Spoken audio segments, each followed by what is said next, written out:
Love has no one other than this, that he laid down his life for his friend. Dear friends, dear brothers and sisters, yes, we have, like I said in the beginning, we have just about 3 weeks left for 2024, to be history. Now, if we ponder and if we look back, I believe many or some of us must have had a very, very bitter experience, because there are people, I'm sure, who have let you down. There are people who have cheated you. There are people who have made you so angry that you can never forgive them and you can never forget them. I'm sure as a community, you must have gone through so much pain, so much of anger, so much of bitterness, so much of, of being cheated, being let down by people who maybe you thought that they will be, come to your rescue. And when we encounter such a thing in life, I'm sure many of you are deeply hurt, are deeply wounded in your heart, and I'm sure there is a deep scar within you.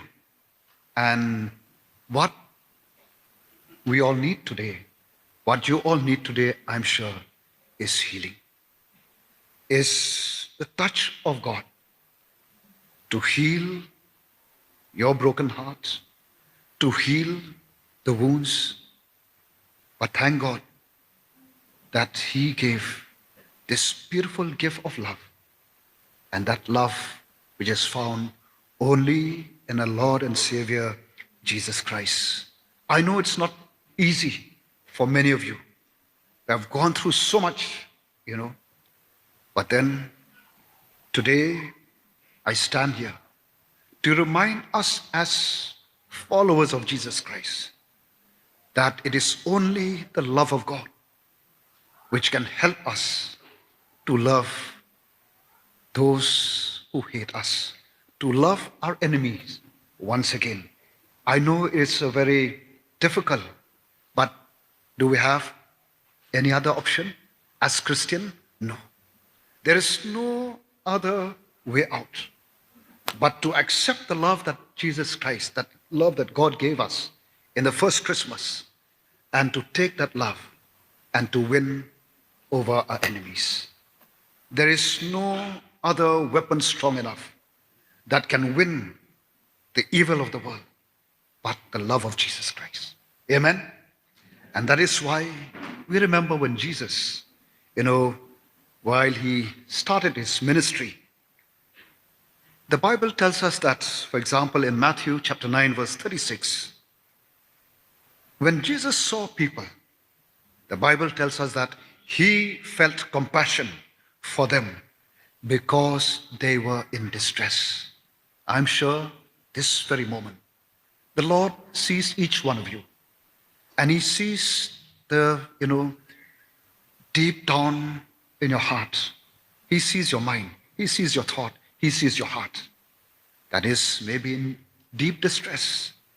And Jesus is here to offer you this great gift of love that you need in order to help heal the wounded heart, to help and to heal your soul, your spirit.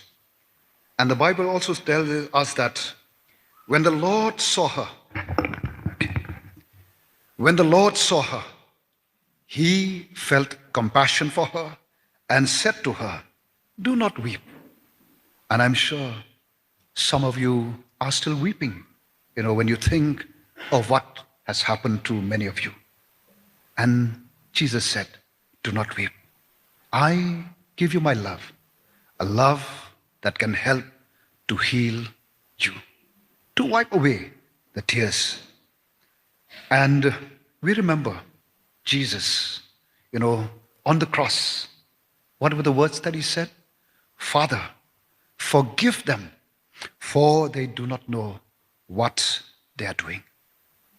I know it is not easy to say the words of Jesus, but do we have a choice? No.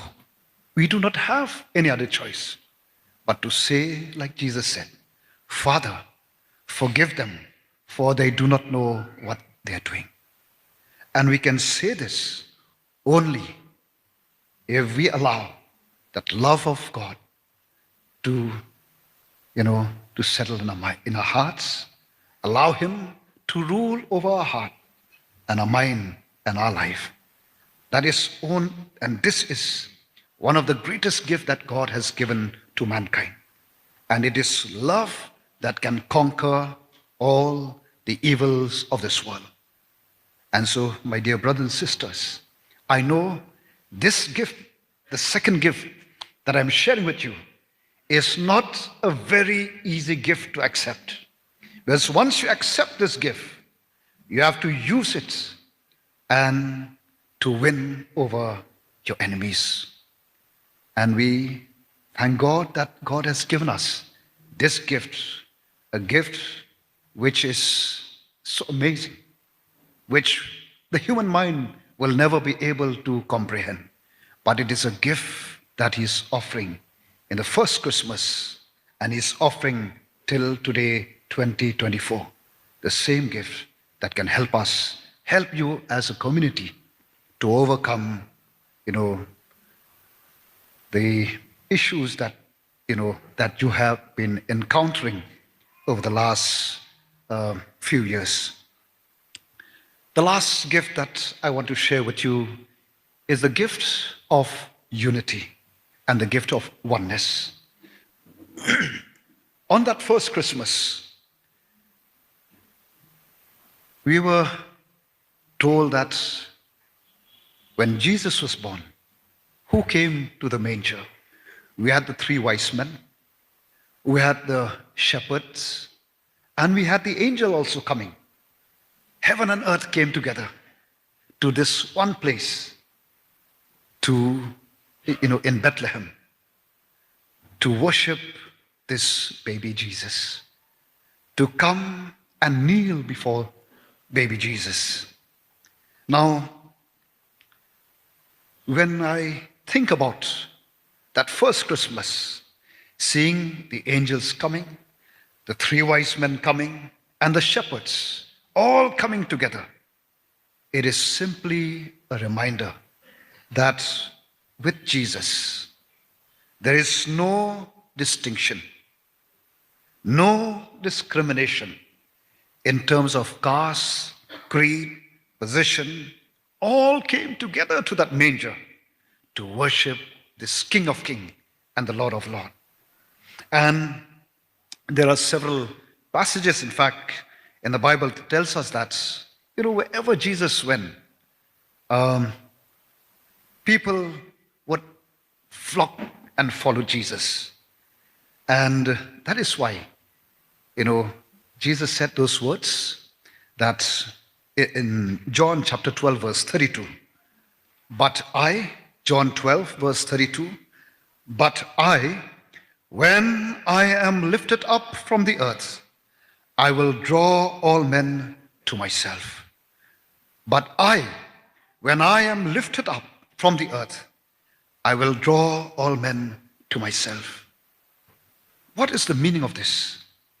Well, friends, recently, the BBC Global Survey, in this survey, it tells us this, that 3/4 of the world, 3/4 of the world today is highly divided.